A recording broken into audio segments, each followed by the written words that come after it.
This was a very difficult list to narrow down because I read so many amazing books this year, which is not a bad problem to have.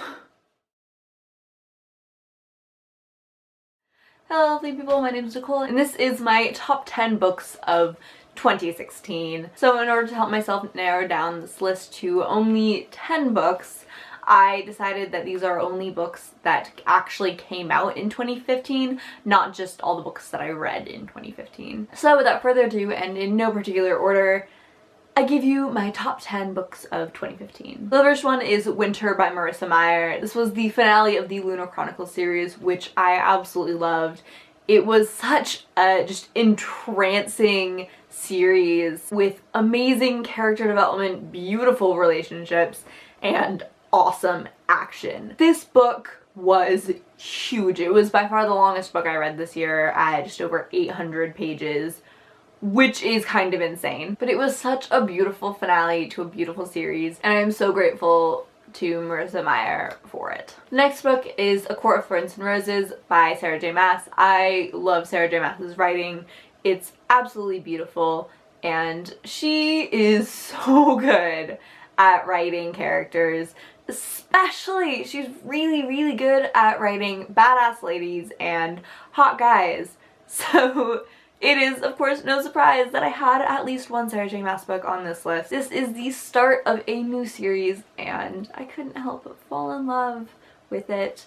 It's a fairy tale retelling, which I'm a sucker for. So I cannot wait to read the next book. So you know how I was just talking about how much I loved Sarah J Maas books? Yeah, the next book is Queen of Shadows by Sarah J Maas, which is the fourth book in the Throne of Glass series, which is an epic fantasy series. It feels almost like Lord of the Rings, Game of Thrones style epic. It's not quite as like fantastical and it doesn't quite have the same scale, but it feels like that kind of a fantasy epic.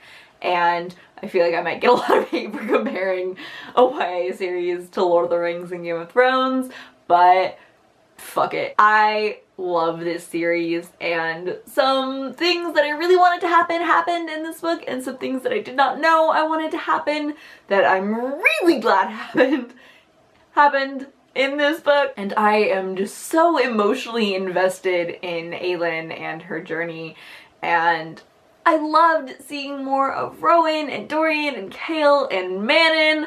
There were some character developments for Manon that I did not see coming that I absolutely love. And again, I cannot wait to see what happens next. Then I have one of the only two contemporary novels on this list, and that is Every Last Word by Tamara Ireland Stone. This is about a girl who struggles with OCD and simultaneously struggles with feeling like her friends, who are sort of the popular kids in her school, aren't really that great of friends, and she discovers this sort of underground poetry club, and it's amazing. This book is the kind of thing that just reaches into your soul and like tears out your heart. Reaches into your soul and tears out your heart? Sure, let's go with that. Everything from the writing style to the characters to the relationships to some of the descriptions of mental illness just really resonated with me, and I was bawling for a solid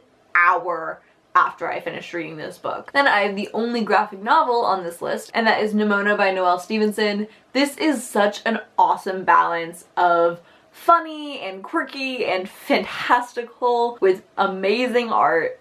And Nimona is just such a great character. She's funny and unexpected, and there's so much heart in such a funny book. It doesn't necessarily feel out of place, but it does take you by surprise, and I really wish there was a sequel to this book. Noelle Stevenson, please write a sequel to this because I love it so much and I just need to know more about Nimona. Then I have Simon vs. the Homo Sapiens Agenda by Becky Albertalli. I read this book probably 5 times this year. I read it through, and then almost immediately after I finished it, I reread it, and then I read it again and annotated it, and then I read it again and annotated it again, and then I've just flipped through and reread my favorite parts so many times. I cannot express how much joy this book gives me. And it's with, you know, some understandable exaggeration for the sake of drama and plot, a surprisingly accurate picture of high school life. All the interactions between teenagers and even the description of like the drama club just felt so real, and I couldn't help falling in love with Simon and Blue, and I want to read like an 800-page book of them just like going on dates and being cute together. I don't need any drama. I want to read their grocery lists and random essays that they have to write for English classes and emails, and I love them. I want more, just a look of domestic bliss with them. They're so cute. Next, back to fantasy, I have A Darker Shade of Magic by V.E. Schwab. This book was amazing. I loved the contrast of the different worlds, from the very sort of identifiable but also feeling kind of foreign because it's set in the past, Grey London, to the just like wondrous and magical feeling Red London, to the cold, almost like pure terror feeling that came along with White London, to the mystery of Black London. I loved this. It was so atmospheric, no matter where we were, and the characters, I am very excited because I hear in the sequel we'll be getting way more Rye, and I love Rye. I don't know if I'm in the minority here, but I 100% ship Rye and Kel. I think they'd be super cute together.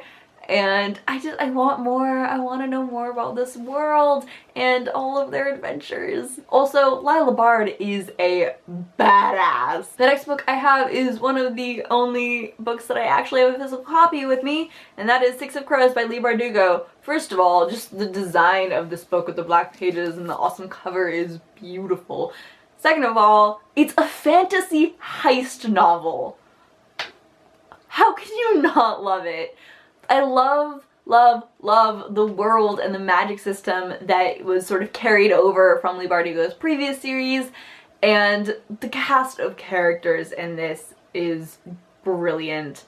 There's not a single one that I didn't like, and it's so hard to pick a favorite. I also love the heist element of this novel. It reminded me of Leverage, which is one of my favorite TV shows, and I cannot wait to see what happens in the next book, because the way this book left off, oh my god, it was slightly terrifying, and I am worried for my babies.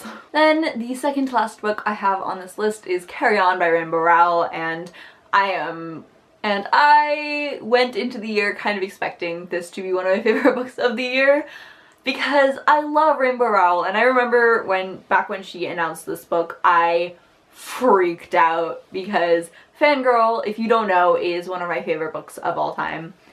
And this is sort of a companion-ish to Fangirl. It takes the story that the main character of Fangirl was writing and brings it into the real world. And it's amazing!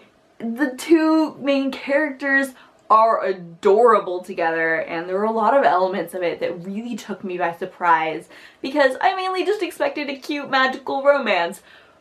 But it was so much more than that. It was awesome, it was an awesome, really interesting magic system, and Agatha, who is the most badass of badasses, I want her to be my best friend. And then of course Simon and Baz were just precious cinnamon rolls together. And it felt reminiscent of Harry Potter, which is actually what a lot of people criticize it for, being too much like Harry Potter, but it just, for me, it felt like just the right amount, sort of a tribute in some ways. And the final book I have is Library of Souls by Ransom Riggs. This is the last book in the Miss Peregrine's Home for Peculiar Children trilogy, and I love this trilogy. It was so just hauntingly beautiful. Everything from the photos to the characters to the setting was incredible, and this book had a surprising amount of humor in it that I really, really appreciated for such a dark series. And the way everything ended took me by surprise and kind of blew my mind.